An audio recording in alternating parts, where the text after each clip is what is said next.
We are often troubled not by events themselves, but by how we interpret them. A simple phrase, "just a friend," can spark doubt, stir emotions, and lead us down a path of unnecessary suffering.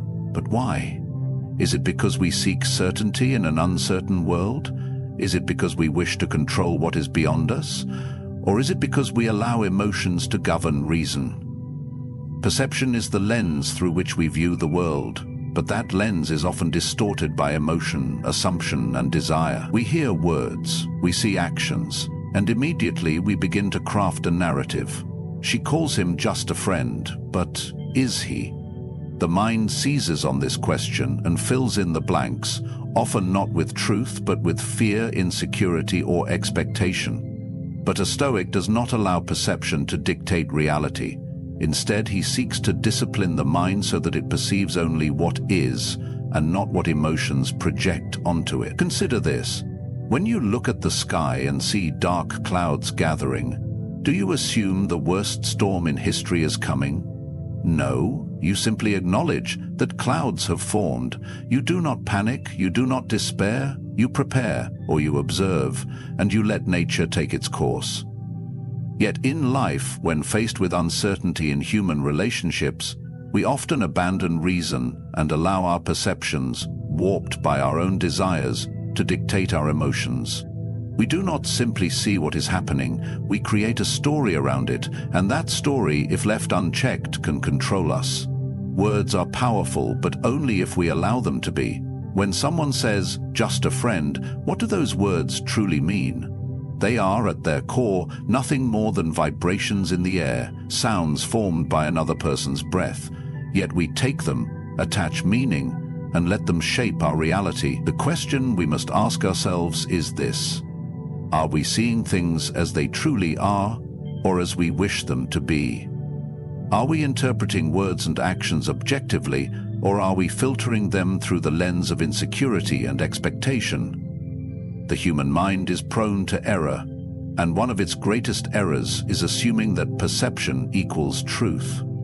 We mistake our interpretations for facts, our emotions for evidence. If we feel uneasy, we assume there is reason for unease. If we feel doubt, we assume something is amiss. But Stoicism teaches us that emotions are merely reactions. They are not proof of reality. Just as a ripple in a pond does not mean there is something lurking beneath the surface, a thought in our mind does not make it true.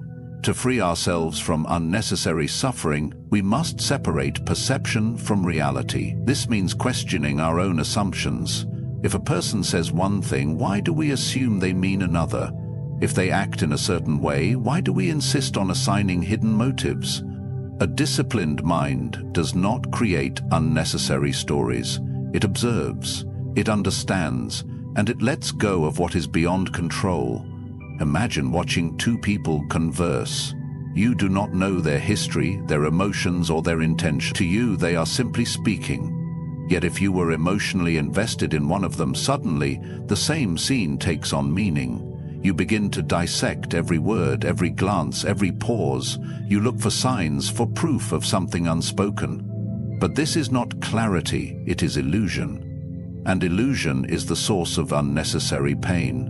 A wise person does not fear what is unknown. He does not assume betrayal where there is no evidence. He does not let his peace be disturbed by shadows of his own making. He understands that what is, is. If something is meant to change, it will. If it is not, it remains. There is no need to grasp, no need to demand, no need to let the mind create suffering where none exists. So, when faced with the question, she calls him just a friend, but is he? Do not look outward for the answer, look inward. Ask yourself why this question troubles you. Ask yourself what fear it awakens, what insecurity it stirs. And then remind yourself, perception is not reality, a thought is not truth, a feeling is not evidence. Master yourself, and you will master the world around you. There is a fundamental truth that few fully accept. We do not control the thoughts, actions, or words of others. We may wish to, we may try to, But in the end, people will do as they will, and the only thing within our power is how we respond. The moment we begin to understand this, we free ourselves from a great deal of unnecessary suffering. So much of human frustration stems from the illusion of control. We think that if we act a certain way, others will reciprocate. We believe that if we are good, kind, or patient, we will receive the same in return. But life does not follow such predictable equations. People act according to their own nature, shaped by their own thoughts and experiences, not according to what we expect or desire. To resist this truth is to invite frustration. To accept it is to find peace. Consider the changing seasons. We do not command the sun to rise, nor do we order the rain to fall. The world moves according to its own rhythm, indifferent to our wishes. Yet many approach relationships with the opposite mindset, believing that if they try hard enough, they can control the outcome. They obsess over words, hoping to change their meaning. They analyze actions, searching for signs they wish to see. But none of this changes what is. None of this gives them true power. True power comes from mastering what is within, not from attempting to control what is without. If another person speaks or acts in a way that unsettles you, the question is not, how can I make them act differently? The question is, why does this unsettle me? The mind must turn inward, for that is where the battle is fought. If a word spoken by another can shake your peace, then it is not they who have power over you, but you who have failed to strengthen your own mind. The Stoics believed that freedom lies in detachment from external control. This does not mean apathy, nor does it mean indifference to others. It means understanding that while we may care for people, their choices are their own. If a person claims one thing but we suspect another, that is their burden to carry, not ours. If they say just a friend, and doubt lingers in our mind, it is not they who must prove anything to us. It is we who must master our thoughts, discipline our emotions, and accept that the world moves as it will. There is great peace in this realization. Imagine carrying a heavy chain, one that binds you to expectation, to worry, to the endless need for reassurance. Now imagine dropping it. Feel the weight lifted. This is what happens when you stop trying to control what is outside of you. No longer do you need to search for hidden meanings, to demand answers, to struggle against the natural course of events. You simply exist, unshaken, steady in your own understanding. This is not an easy path, but it is the only one that leads to true inner peace. The alternative is a life spent in unnecessary suffering, chasing answers, fearing the unknown, feeling betrayed by expectations that were never promised. But suffering is not caused by what others do. It is caused by how we react, and reactions are within our control. So, if doubt arises, do not ask how you can change the situation. Ask how you can change yourself. Do not seek to control others, seek to master your own mind. In doing so, you will find that nothing can disturb your peace unless you allow it to. And that is true power. Emotions are natural, but they are not always rational. They rise like waves in the ocean, often unpredictable, sometimes overwhelming. The mistake many make is believing that because they feel something it must be true, or that emotions should dictate their actions. A Stoic, however, understands that emotions are merely sensations, passing, fleeting, and ultimately under the control of the disciplined mind. To master oneself is to master these emotions, not by suppressing them, but by understanding them, questioning them, and refusing to be ruled by them. Consider how often people allow emotions to cloud their judgment.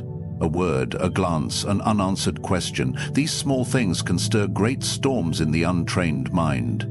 Someone says, just a friend, yet the heart does not believe it. But why? Because emotions, when left unchecked, do not seek truth. They seek validation for what they already assume. They latch onto doubt, feed on insecurity, and grow stronger with each moment of indulgence. If one does not take control, emotions become the master, and reason becomes the servant.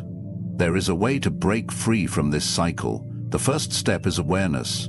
When a feeling arises, whether it be jealousy, insecurity, or fear, it must be observed, not obeyed. Instead of reacting impulsively, one must step back and ask, what is this feeling? Why has it arisen? Is it based on evidence, or is it a product of my own assumptions? By doing this, one creates distance between emotion and action. This distance is where wisdom resides. A common mistake is believing that controlling emotions means feeling nothing at all. But this is not Stoicism. Stoicism does not demand that one become unfeeling, only that one does not become a slave to feelings. Emotions will always come and go, but they should not dictate decisions, nor should they be allowed to disrupt inner peace. When an emotion arises, it is not a command, it is simply a signal. It can be acknowledged and understood without being obeyed. Imagine standing in front of a fire. If one steps too close, they are burned. If one ignores it entirely, they may freeze. The wise approach is to acknowledge the fire, respect its presence, but not allow it to control movement. So too must one treat emotions, not as enemies, not as masters, but as forces that can be observed and managed with discipline. The second step is recognizing what is within control. One cannot control what another says or does, but one can control how they interpret it. If a person insists on questioning words, on dissecting actions, on searching for hidden meanings, they are choosing suffering. But suffering is unnecessary, for interpretation is a choice. If one simply accepts what is said and refuses to create unnecessary narratives, there is no conflict, no distress. What is not known is not yet a problem, and what is not within control is not worth suffering over. Strength does not come from demanding reassurance or seeking validation from others. It comes from knowing that nothing outside the self has power over the self. If one relies on others to confirm their worth or to provide constant certainty, they will always be at the mercy of the external world. But if one cultivates inner strength, nothing can shake them. Not words, not actions, not even the unknown. The final step is letting go of attachment to outcomes. Fear arises when one clings too tightly to expectations. If one believes that things must be a certain way, they create suffering when reality does not conform. But if one embraces uncertainty, they are free. They do not demand, they do not assume, they simply exist in the present, unburdened by the need to control the future. This is the path to emotional discipline. To feel, but not be ruled by feelings. To observe, but not react impulsively. To accept, but not attach. In doing so, one discovers an unshakable peace, the kind that no word, no action, and no uncertainty can ever disturb. Friendship is one of the most misunderstood relationships in human life. People often view it through the lens of their own desires, expectations, and fears, rather than seeing it for what it truly is. A genuine friendship is not built on hidden motives, unspoken agreements, or unfulfilled wishes. It is not a disguise for something else, nor is it a means to an end. And yet, many find themselves questioning whether a friendship is truly just that, not because of what is happening in reality, but because of what their mind wants to believe. This misunderstanding arises from attachment and expectation. People often enter friendships with silent hopes, believing that if they invest enough time, effort, and care, it will evolve into something greater. But this is not true friendship. This is a transaction, an unspoken contract where one gives not for the sake of giving, but for the hope of receiving. And when those expectations are not met, disappointment follows, not because the other person has done anything wrong, but because the expectations were never real to begin with. A true friendship is one that exists without demand. It does not require validation, nor does it seek hidden meanings. It is based on mutual respect, on shared moments, and on a bond that is not tainted by longing for something more. If one begins to question whether a friendship is truly just a friendship, the real issue is not with the other person, but within. Why does this question arise? What is being sought? Is it clarity, or is it control over an uncertain situation? The Stoics understood that attachment is the root of suffering. When one becomes too attached to an idea of what something should be, they become blind to what it truly is. They begin to see not the present moment, but a future they hope for. And when reality does not align with that vision, they feel betrayed. But who has betrayed them? No one. They have betrayed themselves by refusing to accept what is. A friendship does not need to be anything more than what it is in order to be valuable. To demand more is to poison it with expectation. People often feel uneasy in friendships where emotions are unclear because they seek certainty in an uncertain world. But certainty is an illusion. No bond, no relationship, no words spoken today can guarantee the future. A friend today may be a stranger tomorrow. A connection that seems unshakable may fade with time. This is the nature of life. And yet, this is not something to fear. It is something to accept. The impermanence of human connection does not make it less valuable. It makes it more so. It is because it is fleeting that it must be cherished for what it is, not what one wishes it to become. The strongest friendships are those that are free from need. They are not based on hidden desires or secret hopes, but on genuine appreciation for another person as they are. When one no longer seeks to control, to define, or to question the nature of a bond, they are free to simply experience it. There is no pressure, no anxiety, no silent suffering. There is only the moment and the joy of having another person share it. If a person finds themselves questioning a friendship, wondering if it is something more, they must first ask themselves, why does this question matter so much? Is the friendship itself not enough? Is there an underlying fear that is driving this uncertainty? To a disciplined mind, the answer does not come from external validation, nor from searching for proof of something beyond what is already known. The answer comes from accepting what is in front of them without distortion. To free oneself from suffering in friendship is to detach from expectation. To accept what is given without longing for more, to appreciate the present without demanding a future. When one does this, they are no longer troubled by uncertainty, nor do they seek answers that were never needed. They simply exist in harmony with what is, and in that acceptance, they find true peace. Possessiveness is often mistaken for love, but in reality, it is a chain, one that binds both the person who holds it and the person it seeks to control. Many believe that to care for someone is to have a claim over them, to be entitled to their time, their choices, and their affections. But this belief is a source of suffering, not strength. True strength lies in letting go, in understanding that no one belongs to another, and that attachment rooted in possession is not love, but fear. The fear of loss is what fuels possessiveness. People want to hold on to what feels familiar, what brings them comfort, what reassures them. But what is truly theirs cannot be taken, and what is not theirs was never meant to be held. When one grasps too tightly, they do not protect, they suffocate. They create tension where there should be ease, demand where there should be freedom. And, in doing so, they do not strengthen their bond with another, they weaken it.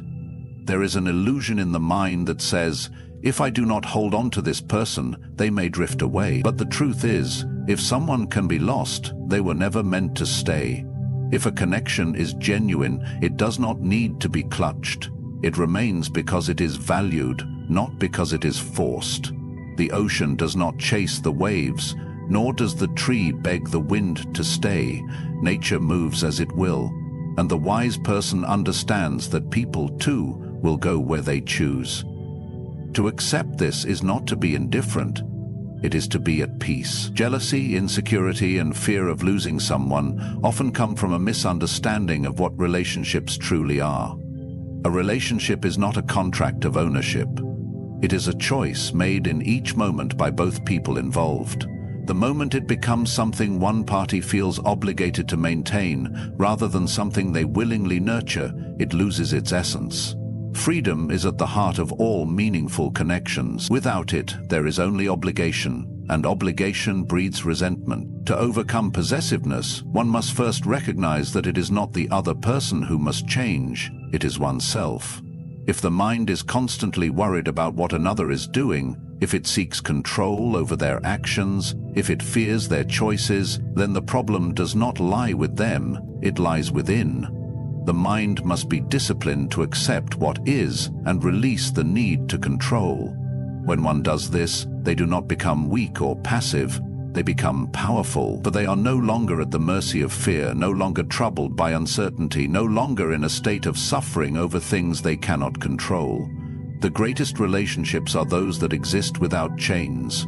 To love someone, to care for them, does not mean to own them. It means to respect their freedom, to allow them to be who they are, and to trust that if they value the bond, they will remain by choice, not by force. This is true strength, not in grasping, but in letting go, not in demanding, but in trusting. Possession is a sign of weakness, of a fear-driven mind that cannot bear the thought of uncertainty. But certainty is an illusion. No one can guarantee what will happen tomorrow, what choices another person will make, or where life will take them. To find peace, one must embrace this uncertainty, not resist it. Only then can they truly enjoy what they have in the present, rather than constantly fearing its loss. When one releases the need to possess, they experience something rare, true freedom. They no longer feel anxious about whether someone will stay or go. They no longer need constant reassurance.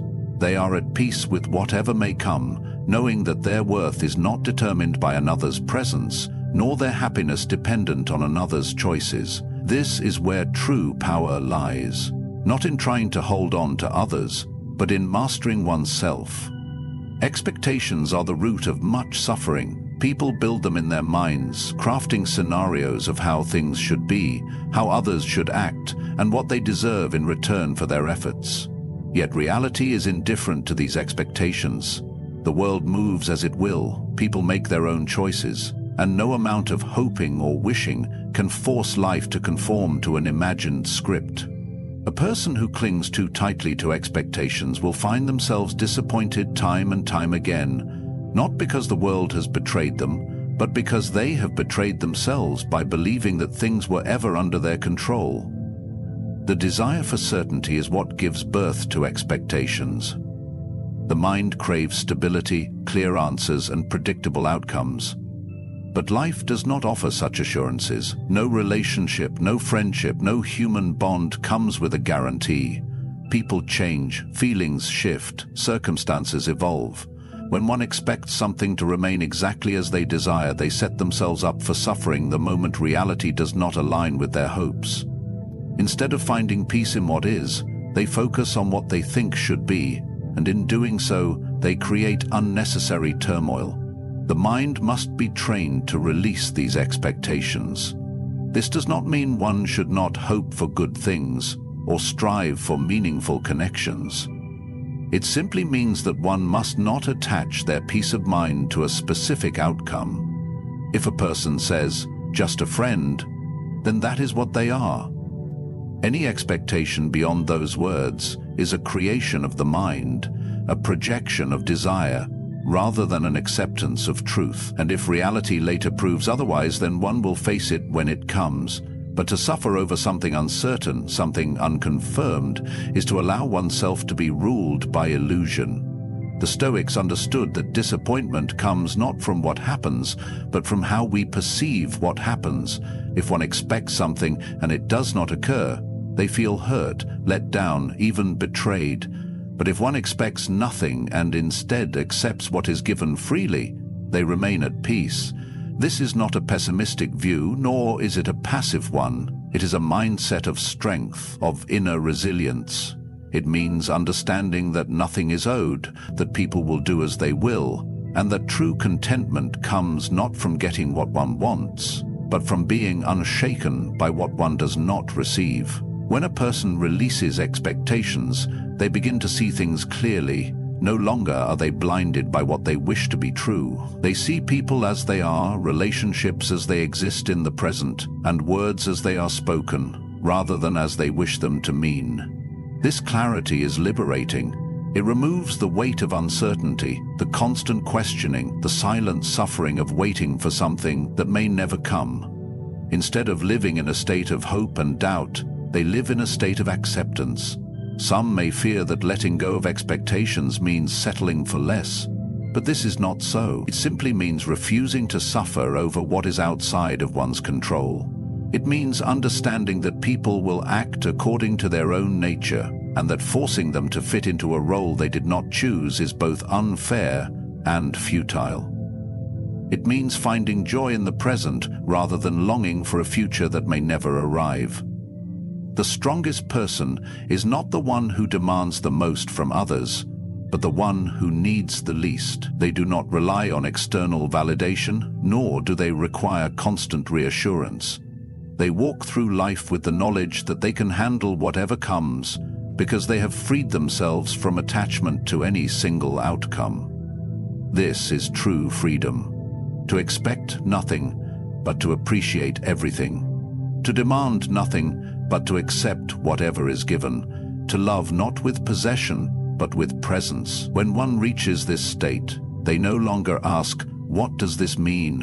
or "What if things change?" They simply live, unburdened, knowing that whatever happens, they remain whole, steady, and at peace.